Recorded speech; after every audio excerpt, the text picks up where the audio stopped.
Welcome once again, everyone, to our RecRoute Startup Series webinar. This is the very first one that we are launching that's specifically made for the startup community. And I'm super thrilled to have Rupali from Matrix Partners joining us today on this inaugural version of our webinar series. Before I talk about Rupali and the topic of today, let me quickly talk about what we've done so far and a little bit about ourselves at foundit. We've had a very supportive community in all of you in having multiple webinars over the past 6-7 months or so. There's been some exciting trends that we have uncovered, a lot of exciting discussions that we have spoken about, and we're looking forward to continue that with Rupali here. And coming to foundit, most of you might know foundit in its former name, which was monster.com, and on an average we've had about 50,000 plus recruiters who have trusted us for their hiring requirements. And for all of you customers who are out there who are joining us today, I just want to give you a big heartfelt thank you and looking forward to your continued support in the months to come. A very exciting piece that I would really like to share with all of you today is that we very recently launched a new product, a new feature that we are slowly starting to bring to the market that we call Foundit Edge. We see it as a next step in how recruiters and talent acquisition teams can really find candidates, even though they may not be on our platforms, even though they may be passive and not really out there looking for new roles. And with a whole bunch of great features that we're slowly bringing online and bringing to the forefront, we're calling it Foundit Edge. We got a lot of feedback from several of you who have already tried out the product, and we would definitely like to see support for this. And if you would like to take a quick view on how it is, if you'd like to take a demo, please let us know. I'll just drop in a quick question now, and let me know if you'd like to find out more about Foundit Edge, and my team can then take it forward. Oops. Right. Can I vote too, Yogesh? Yep. You can vote as well, of course. Yeah. Of course. The other exciting piece of news that I have today is that we are launching a survey that aims to look at what exactly is happening in the recruitment industry right now. Given the unclear times that we are in, there are a lot of questions around what exactly is happening. Where's the industry moving to? What sort of challenges are recruiters facing at the base level? Is it in terms of budget? Is it in terms of hiring? Is it the technology that they have? How does the data that they're using impacting hiring decisions? How does it impact the way teams are set up and actually continue to move forward? So we are very excited to launch a survey, and we will send you a link to the survey itself as a follow-up to this webinar. But if you'd like to check it out on the side on your phones, please do go to bit.ly/foundit survey, and please do answer those questions. It'll probably take you about 6 or 7 minutes long in all.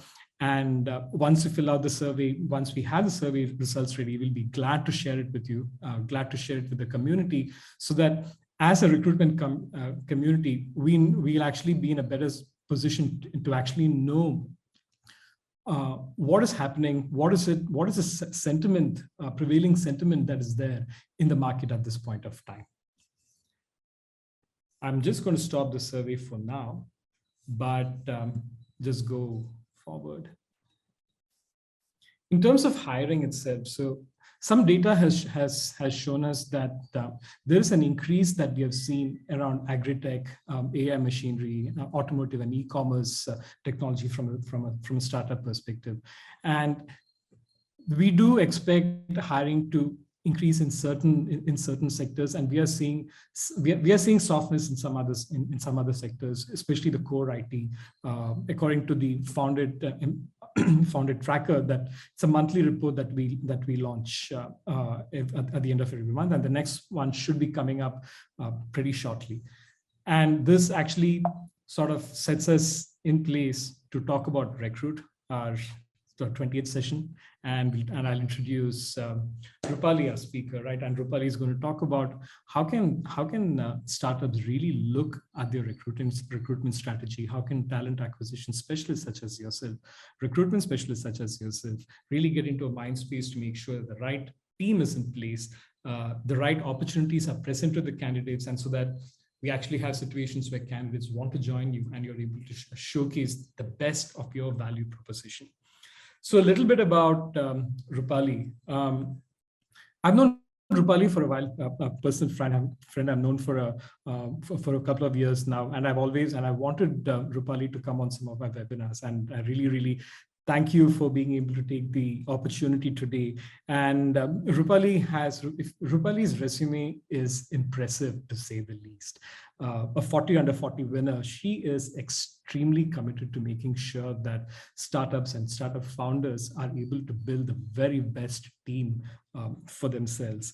She has spent tremendous amounts of time in talent acquisition as a HR BP leader, and make sure that the kind of teams that she builds for the founders that she works with are absolutely top notch. Before we get to what you exactly do at Matrix Partners, I have a very dumb question for you, Rupali. What does Matrix Partners do, and what's your role there? Thank you so much, Yogesh. I think you guys are recording this, right? Yes, we are. Can I get a clip of whatever you said? Because I'm going to play this in front of my manager. You've been very kind. The honor has been equally mine, Yogesh, knowing you, and thank you for nudging me to do this. I think this topic is very close to my heart, and I knew this was something that I didn't need any practice or any preparation. So a lot of things will come through the experience and from the heart. But coming to your question, what does Matrix Partners do? Good one. I'm figuring that out too. But jokes apart, I think we're known as a venture capital firm, right? That's the plain definition of what we are as a VC. But I think every VC has its own personality, and Matrix's personality has been philosophy has been to back category creation ideas. Because I use the word category creation, it has to be early stage. So back early stage category creation ideas, backed by wonderful founders, right? Right, and who we think can create something which can be a category winner in the space, right? So we've got a portfolio around 60 plus companies. We invest in a lot of technology startup, right? It can be we've done a lot of B2C investments also, but technology has to be the core part of how it wants to scale, right? So 60 plus portfolio companies, multiple unicorns across sectors, one IPO, right? So that's what we do. To summarize, invest in path-breaking, category creation, early stage ideas backed by founders who we think are the right answer to taking that vision into execution and scale, right? So that's what Matrix Partners does. Excellent. Thank you so much. And from an HR perspective, how do you help founders essentially find their path? I think that's a good segue to where we want to go. Yeah, no, see, so the word HR is quite vast, right? But the space that we delve in, because I've used the word the most capable founders, right? When you trust this capable set of founders to scale their vision, we needed to find white spaces that founders need help, seek help, and appreciates a lot of help, right?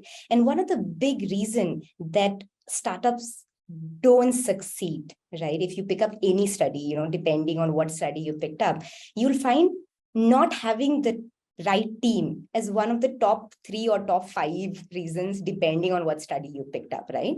Which is such an important charter. And we wanted to ensure that in all companies that we invest on, can we create an ecosystem where we bring that expertise to help our founders build one of the most kick-ass teams which can complement them to take their vision forward, right? So simply put, I think that's the core problem that we wanted to solve, and that's the reason this team was created. And yeah, that's what we've been striving to do, and I think we've been very I feel very humble and very lucky and very honored to have got some amazing experiences of seeing how businesses are built, learning from some of these partnerships, and also seeing what need not to be done, right? So there is a lot of learning of what to do, but a lot of learning of what not to do.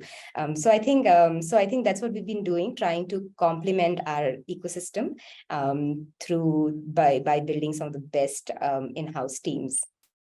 So what have you seen that the best run startups actually do differently in terms of making sure that they're hiring the right teams and choosing the right folks? What's your playbook sort of been when it comes to sort of defining and executing that strategy? I mean, I know there's no one size fits. Yeah. That's for sure. Whether you're a D2C or a B2B or a SaaS company, and you don't even, it also boils down to the very nature of the founding team and the founders themselves, right? So what have you seen that usually it says, like, when you've gone beyond a certain point of scale, that's when you need to have processes in? What would you say are those triggers points for recruiters to really start thinking about the talent in the next? Okay. So I'm going to divide this a bit, right? I think the first step, and I think one common thread that I see in good companies versus great, right? Is the fact that I think founders should identify and accept the need that there needs to be a talent strategy. That's the first step, right? I think most of the time you'll see founders coming with very strong strategy around product market fit, market expansion, how to pitch in front of investors, right? All of these are done, right? But what team to be built is on the go, right? We'll get the funding, we'll have a product, then we'll see. I think that's that's a catching up problem. Right. I think the first step, and this is not for TA team, or this is because, founders are recruiters at the first stage, right? I think the first stage is to accept and identify and acknowledge the fact that there needs to be a talent strategy. And then have a broad blueprint. And I'll give you an example. If it's a SaaS business that they're building on, right? They know broadly, understand this is this is maybe an on the price product. My TG is on the price client, right? Broadly, they need to understand what is the core founding team. If there are 3 co-founders, what are the skills they bring? Does one person bring a lot of on the price network already? Right? Another brings great marketing skill, but within marketing, does this person bring content skill or more D2C or B2C marketing, right? Because SaaS would need it. I think having that identification that what my existing team has and what is needed for me to grow this business, and then trying to build a team which can complement. I think that strategy is very needed. What I've seen mostly is, you've a great idea, you've got early adopters, you've got a early pre-PMF, you've rallied, story told amazingly well, and you've rallied in investors, but suddenly you're playing it one day at a time. Okay, do I need a content guy? Let's hire a content guy. I need 4 engineers. Let's hire 4 engineers, right? But I think we tend to become a bit myopic around that. And hence, I think this can backfire maybe at time, right? So I think that also leads me to think it does not really do justice to the people who you are, who you're entrusting probably some of the most critical pieces of your business to. Right. And it's not fair to them in many cases, because it becomes, as you said, a little short-sighted, and you're not really looking at, all right, so what's this particular individual going to do after 2 years, 3 years? What's that path for them? What's that story? Yeah. And then you can't even train them accordingly, right? So, for example, if you have 2 categories and you want to launch the third one, right? If you don't have an eye to that, and you don't know what kind of competence do you need for that scaling that category, you don't know how will you train somebody internal to take that up, right? Or you also don't know, nobody in my team can do it, so I need to hire from outside, right? So I think those are very important, and I think I keep telling, even if it's a TA leader, anybody, please have a blueprint strategy for your first 1 year. It should not be on the fly, right? So are there particular examples of folks who might have done this really well at the beginning? And I mean, could be household names now, because I think when we think about startups, a lot of founding teams and recruiters would like to emulate the success of, let's say, someone like a Razorpay or Chargebee or a Freshworks, right, in India. So are there some examples that come to mind in terms of where you think, okay, these folks really seem to have got that playbook right? They seem to have a blueprint right. See, I can take some names which is from our portfolio, right? And and I think success stories that are I think I look up to, right? Off business, certainly one, new category creation.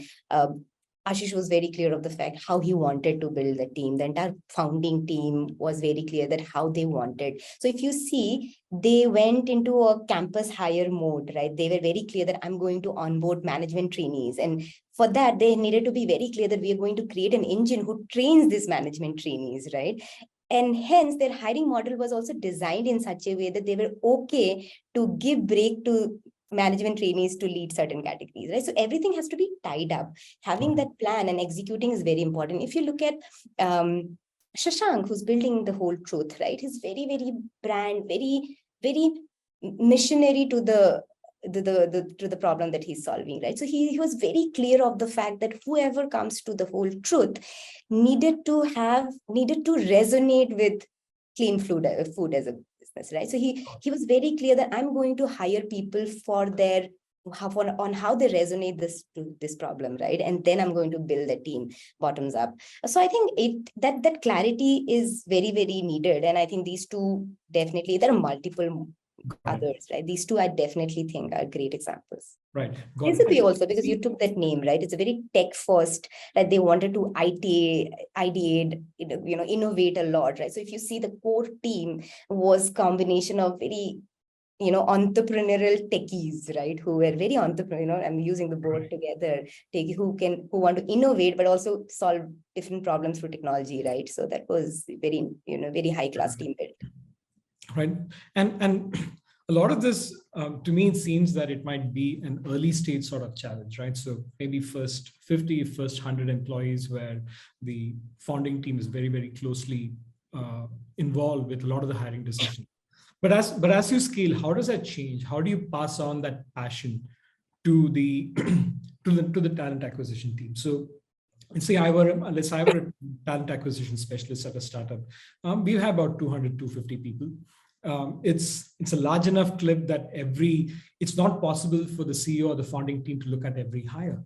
But how do I, as an individual, get hold of that culture, understand what that value proposition? Because it's easy to say employee value proposition now, but how do you internalize it, and how do you make sure the team internalizes it as well? Okay, so EVPs, right? Employee value proposition. I think the fact that half of the early team doesn't know that there is a need of EVP and what is EVP, right? Is the problem to start with, right? See, basically, what is EVP? EVP is basically, if I'm a company, my way of telling Yogesh, you're in an amazingly good company, founded, right? I'm starting up a business. I want you to leave this salary, this job, and come to me and work, right? So for that's my ask, right? For that, I have to tell Yogesh, these are the 4 things, value prop, that you will get from us by doing that move, right? And hence, I think it's very imperative to be very clear on what is your EVP. It need not be a documented process. It can be as simple, and it should be unique, right? It's basically you're telling this person to come, and you tend to attract people with the right mindset once you have the right. And I'll give you an example. If your EVP is, say, you will do multiple innovations in this company, then your ecosystem has to be designed to award efforts and not results. Right. Even your PMS, right? You will hire people who have ideated and built a lot of things rather than and you would have failed in the process. You should be okay to hire, right?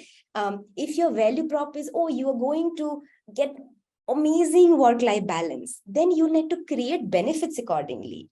So creating an EVP which is not true to the business that you're representing is the biggest problem ever, right? So I think that's the first thing. I also will tell you, it's not needed that everybody has to resonate with the vision after you grow, right? However, what is needed is you need to have pockets of ownership, right? What is culture, Yogesh? Yogesh, at the start, culture is founder's perspective disseminated through different levels, right? And then, so if I'm a founder who's very nice to my team is obliged to be nice to other. If I'm a founder who likes to stretch over the weekend, my team will be obliged to stretch. And there, so it's end of the day, you accentuate the founder's Right. That becomes culture in the long run. Yeah. So I think whatever is that culture, right, you need to have pockets of ownership. It need not. So if you're a 300, 400 member team, it need not, the call center executive need not visualize with your vision. It's okay to have that, right?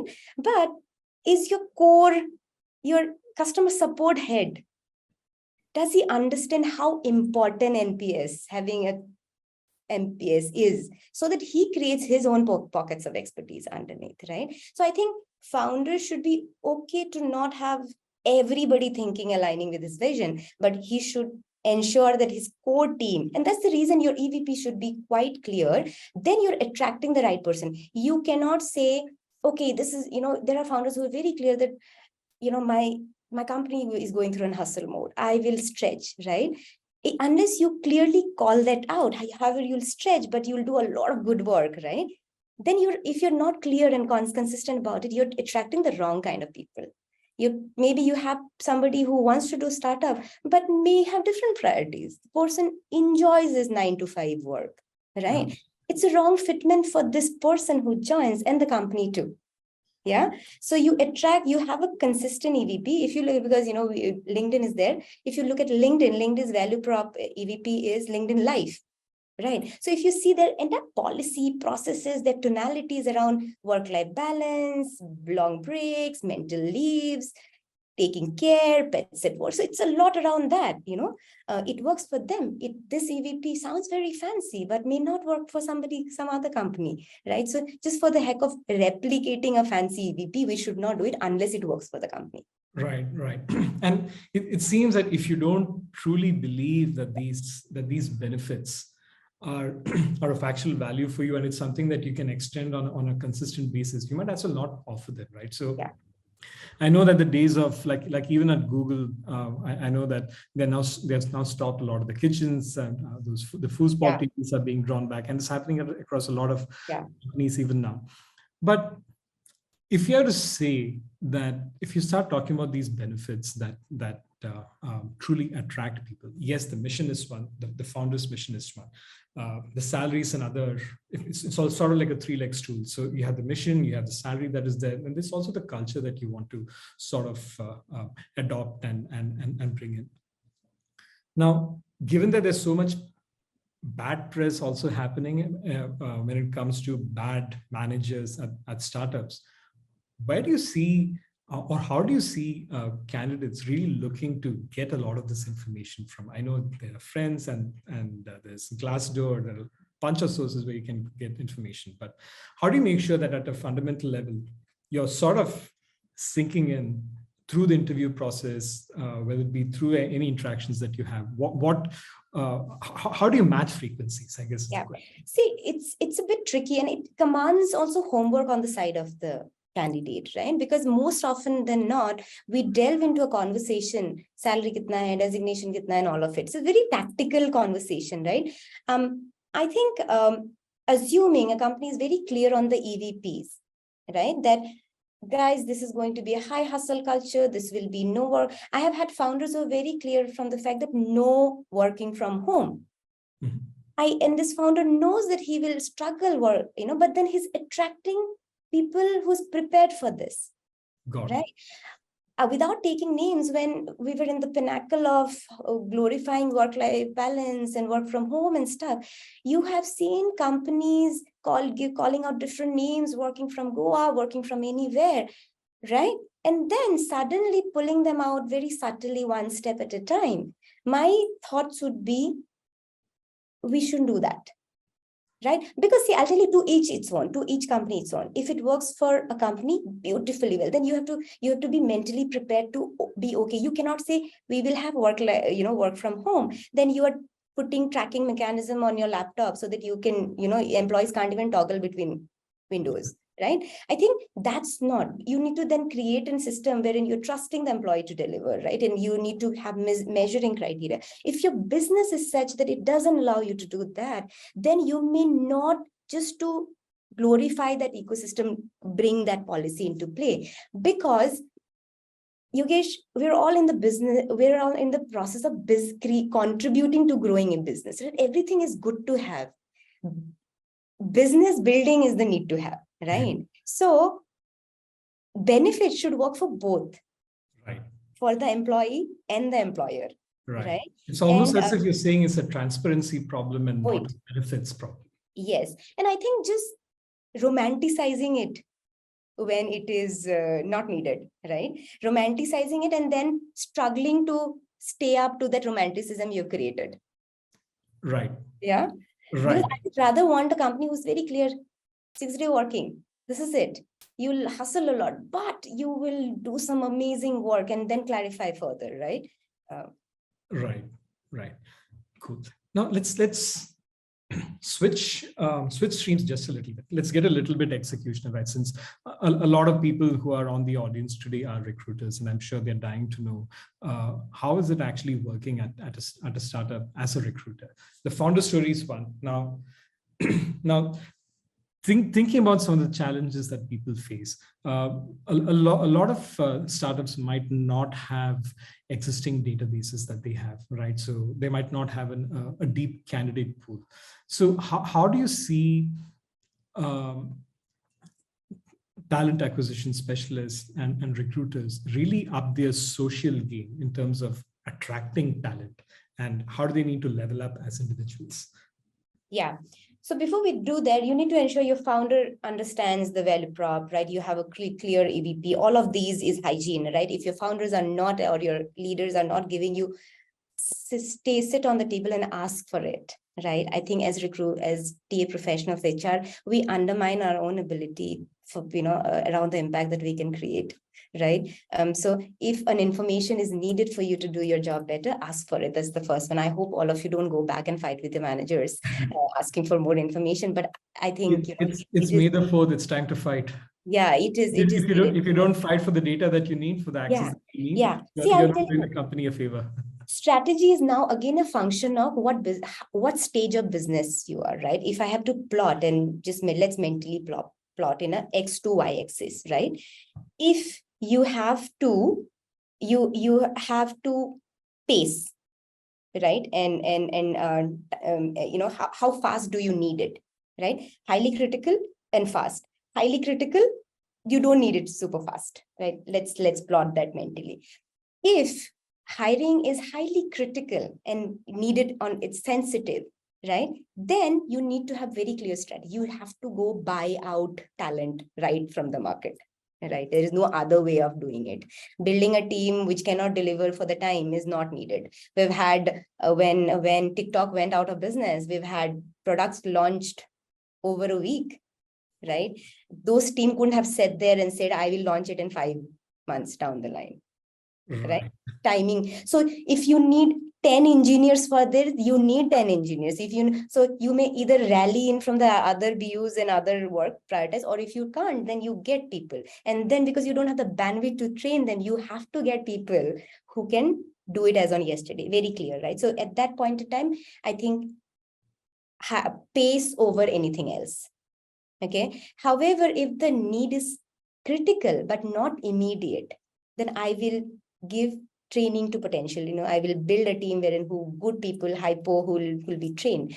So database is made in 2 ways. One is foundits of the world, definitely, right? That is, and highly important when you're doing the prior, high critical, high time value. I think here you shouldn't cut corners, right? But when it's more long-term pipeline building you're doing, there is no other way for you to, as recruiters, to but to be out there, to meet different kind of people, to understand what is the talentscape, right? And then create your Rolodex or your pipeline of good people. So I think it is always, and that's the reason you need to have an eye of what's the business is, where it wants to be, right? And hence you need to know, if you're hiring 100 people, why are you hiring? Because it's your brand at stake, right? Right. Why are you, what are they delivering? I think please ask those questions. If you don't ask to your founders, if you don't have access to your leaders, ask to your managers, who I'm assuming will have access to them, right? But having those questions, I don't think any business guy will say you need not have that view. Right, right. I'll just take a quick pause here and see Yeah. if you have any questions that are coming up from the room.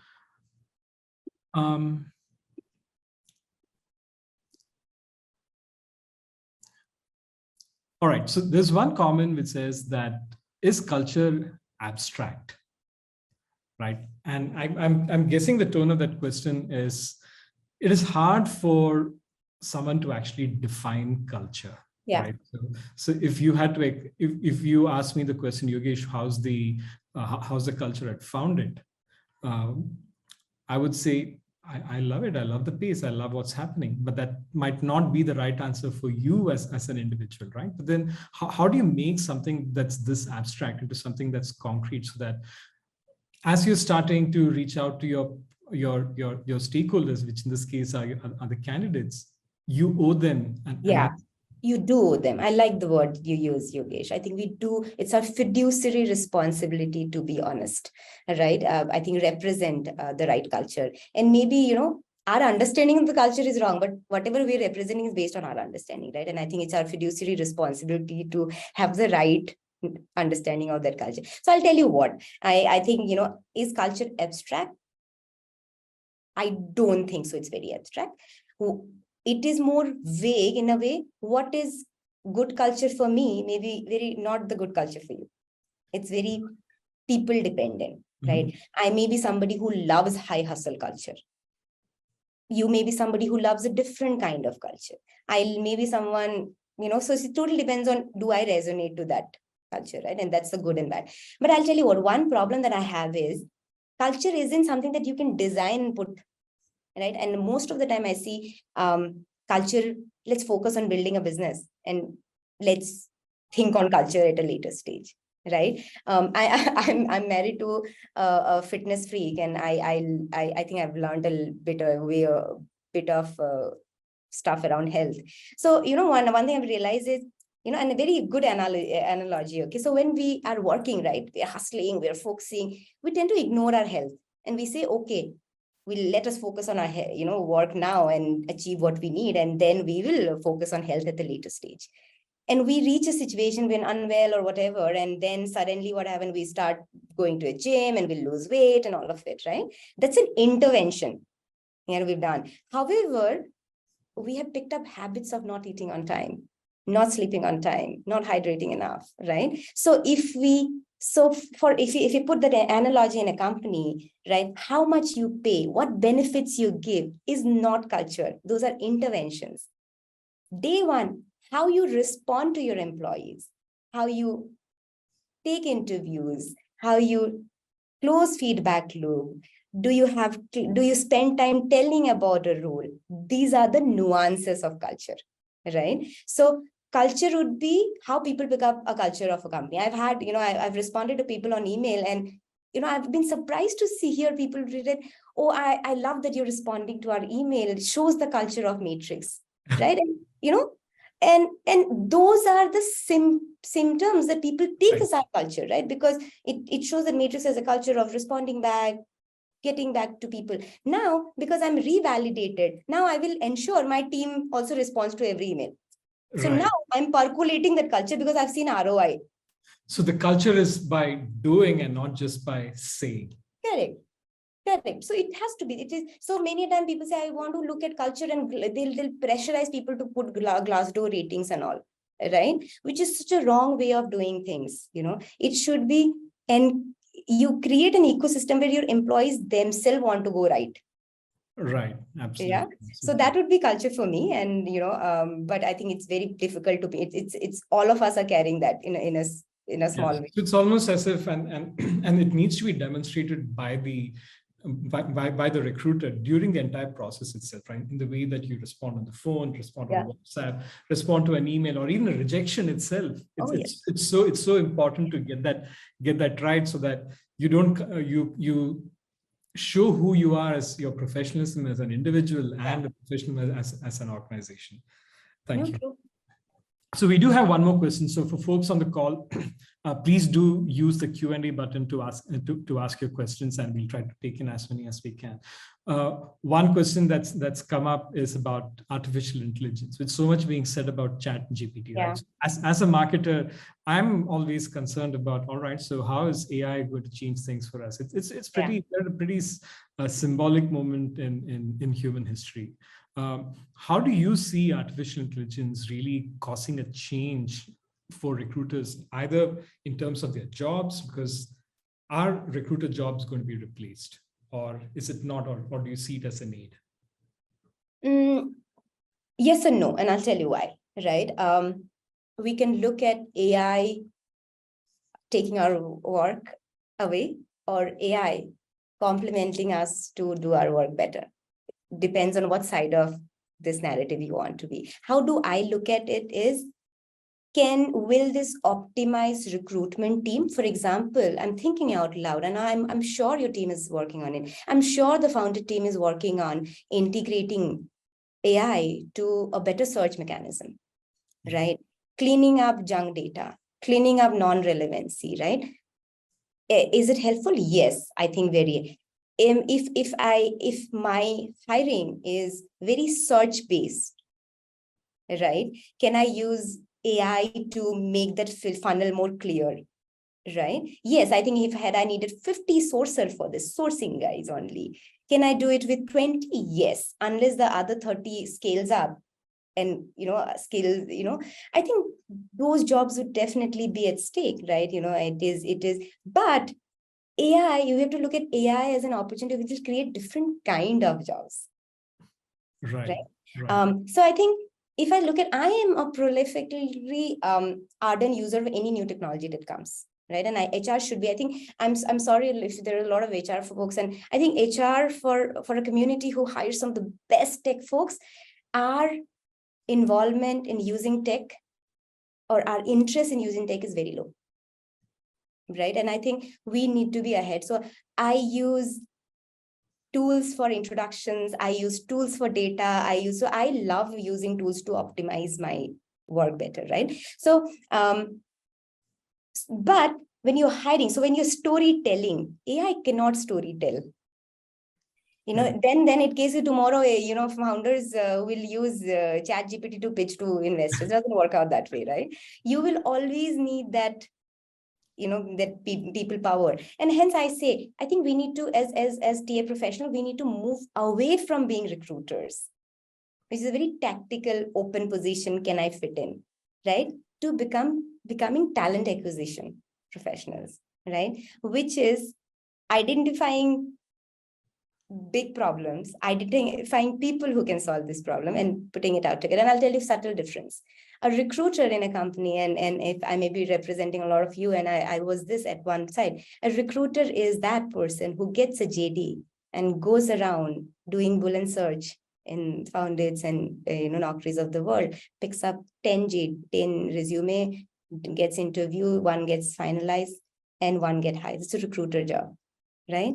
Talent acquisition is doing this definitely because this is bread and butter, but also trying to understand the business is here. It's creating we would be moving towards a more data science team, right? Or maybe let's take AI. Foundit has a team who needs to integrate AI to the product team. Can we start identifying these early adopters, techies who are good in AI, right? And connecting with them, building that connect, building that pipeline, right? So that when my founded team needs to hire such people, we have a ready go pool, right? That's talent acquisition, because you're keeping an eye on the business that you're supporting, and then you're creating your funnel accordingly. So you are always relevant.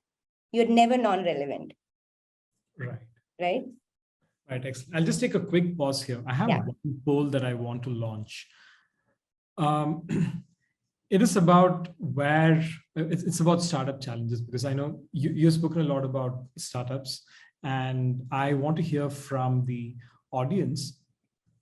Where do you think are the top hiring challenges for recruiters, especially from the startup ecosystem, or even from your own circles are? So I'm just going to launch a quick poll over here. I'll just put it up for the next minute or minute and a half. So please do answer it.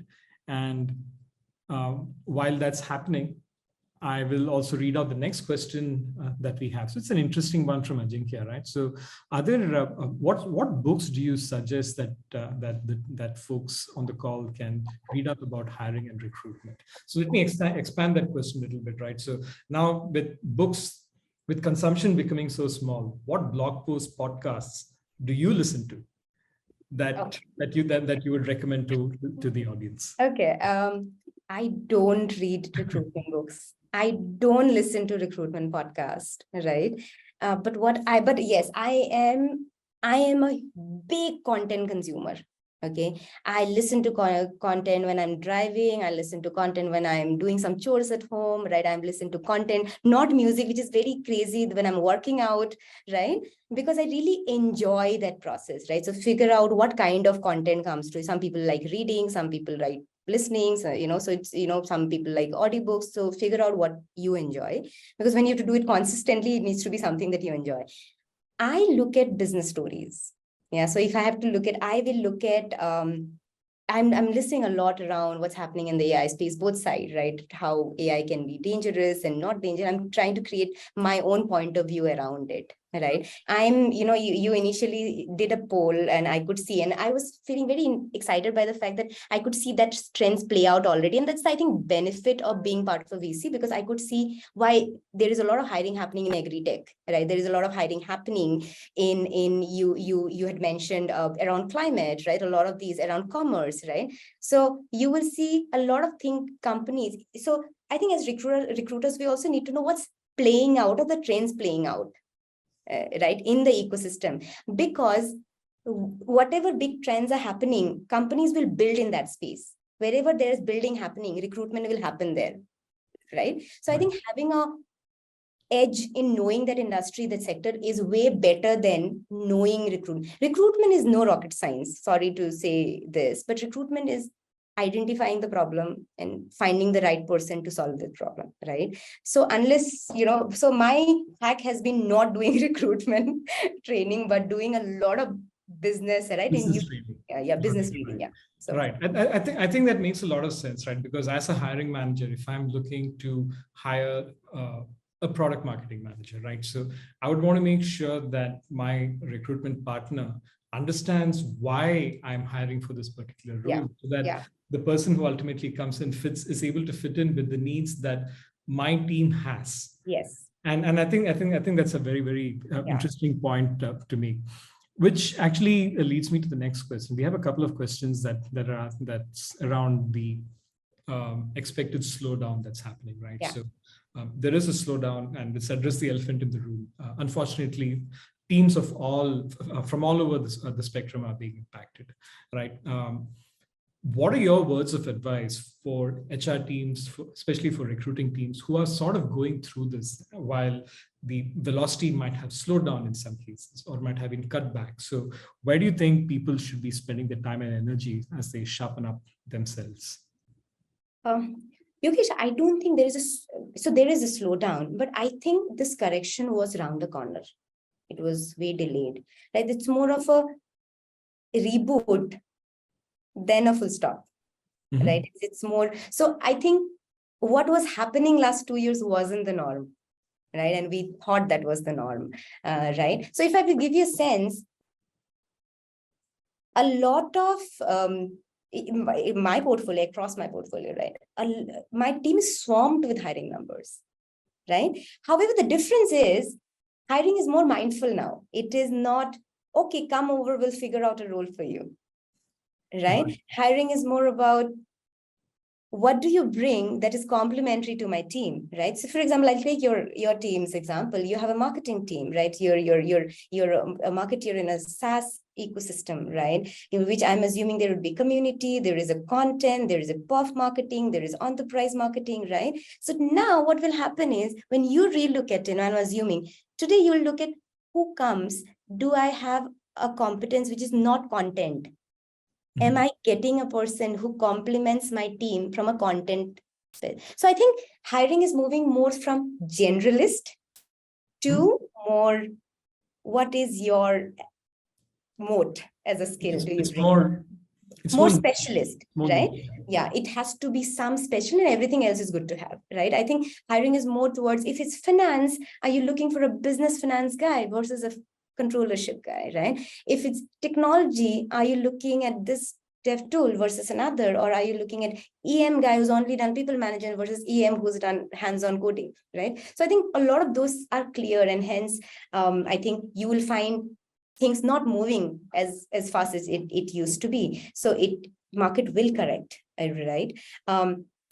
Hiring professionals, I think, see the dichotomy of the role they represent is when companies need to hire, we're the first set of people that are onboarded, right? And when companies need to trim down, with the first set of people to go. I think I don't have a clear answer to this, but my response always has been, if you've tried to be in the top 10 percentile in any team that you are, you're safe. And I use this very interesting framework. Again, I'm sharing this with this crowd, is I call it the ICE philosophy.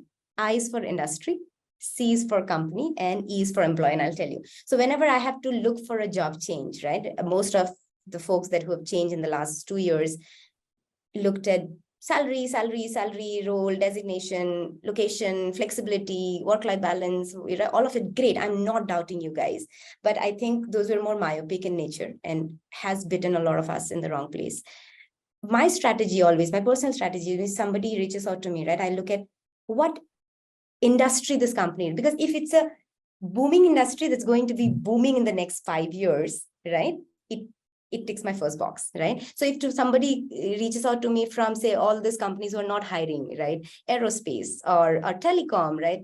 No, and so if the industry is going to be big in the next 5 years, yes. Then you go to the C, the company, right? Is this company one of the top 5, or has the potential to be the top 5 in that, right? If the answer is yes, and you do all the due diligence, how big, what is your thesis, what kind of team you already built, you use all these proxies to figure out how good is that company and potential. So your C is good. Only then you look at employee aspect. Beanbags hai, work from home, free food, all of it, right? And those should not be a deal breaker to take a decision. If it is, I'm fine with it, right? You should be, then you should then go to a company where the other two also ticks. But the problem starts when you're focusing on only this E and not focusing on the other two, right? Then I think what happens is, so I'll tell you what, in the unfortunate event of your job going away, your role getting redundant in that company, if you picked a high growing industry, and you have worked in a company which is one of the best in that space, because the industry is not shutting down, right? You will always have a job in that industry. You will always find a job in that industry, as simple as that, right? But if you picked up a high-paying job in industry which is dying, I think then it becomes difficult. But I think one simple way of measuring your capability is, are you giving back for every rupee that you're getting as a salary? If your answer internally is yes, please take up that job. Right. If your answer is no, but I can do it into 6 months' time, please take that up, right? But if your answer is no, internally, you don't have to answer it to anybody, right? But then don't take it up. Then make yourself ready for that. That leap. Yeah, it's a very, very interesting comment there. It's a very old school thought. Very old school, but it's also true, right? It works the out. way you are describing it, it's almost as if if you are to decide to invest in a company as a portfolio investor, it's not I'm trained by investors. it's not too different, because instead of investing money, you're investing your own energy, and in many cases even higher. It's more important than money. The risk is much higher as an employee. So let me just ask you one question. I know we are almost at time. We have some really great questions. But happy to take that, because ask people to put it on the page. Yeah, so we will. So please do add in your questions while we are going through this, and we'll do our best to answer them even after this thing. So we will be putting this up on our LinkedIn post, and we'll make sure that we answer as many of these questions as possible through text, or even maybe Rupali might just force send the answers. But if I'm happy to crawl through your page, and if there are questions, happy to take it up. Sure, there are a couple. So it's mainly around the kind of the most interesting ones are always around the culture, right? So you did address some of those things, especially given the fact that in an Indian SaaS startup, or at least not in SaaS, in an Indian startup scenario, it's very, very different from what happens in the West. And the comment here is that you can't really compare what happens in the West with the culture that's there over here, because here we are a lot more demanding, and expectations are a lot more, right? So the person who's put this question has asked, what are your thoughts on this differential that seems to be there? We would like to make it quick, since I have one question that I want to follow with before we close out. But I didn't get the question clearly. So the question was on the difference in the culture in startup culture in the West versus startup culture in here. So it seems to be a lot more trust-based and a lot more flexible than what we see here. Of course, in the US, of course, because I'll tell you what, I think we are not doing apple to apple comparison here, right? You cannot have a bit of this and a bit of that. It's a whole package, right? The ecosystem that you're selling to, right, is not loyal. Your consumers are not loyal.